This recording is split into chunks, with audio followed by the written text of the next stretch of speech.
Ito kabayan, share ko sa inyo kabayan. Ito kabayan, ang may-ari, kasi ginawa to dati. So ngayon, ang bagong gawa dito na banda. So ang problema daw, sabi ng may-ari, dati pa to ha, yung pag i-open mo to, hindi nag-automatic. Minsan mag-automatic, minsan hindi. Ano, automatic okay. Minsan daw hindi. Ano, okay, yung automatic. Kasi ang nangyari kabayan, ito kasi yung lock kasi dyan, may lock kasi yan yung kabayan eh. Tapos hindi na ayos paglagay, baka yun ang dahilan. Tapos yung isang dahilan ha, ano, pakita ko sa inyo para makita mo. Pero hindi makita yung kabayan ha, kasi cover to eh. Ito yung cover doon. Ito, pakita ko sa inyo ha.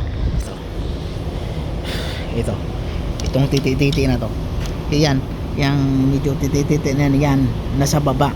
Kita nyo, nasa baba dito, hindi pumasok siya dito, may gauge yan eh, automatic pasok yan. Tapos ito, so bali ito medyo nagtabingi siya. Tapos pangalawang reason na okay na yung automatic, walang problema.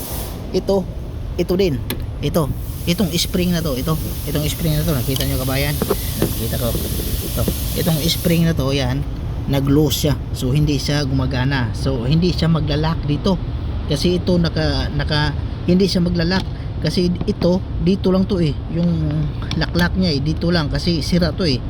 So, pakita ko sa inyo ha, yan, automatic natin para makita nyo. Yan ha. At yan o, diba nakangangayan.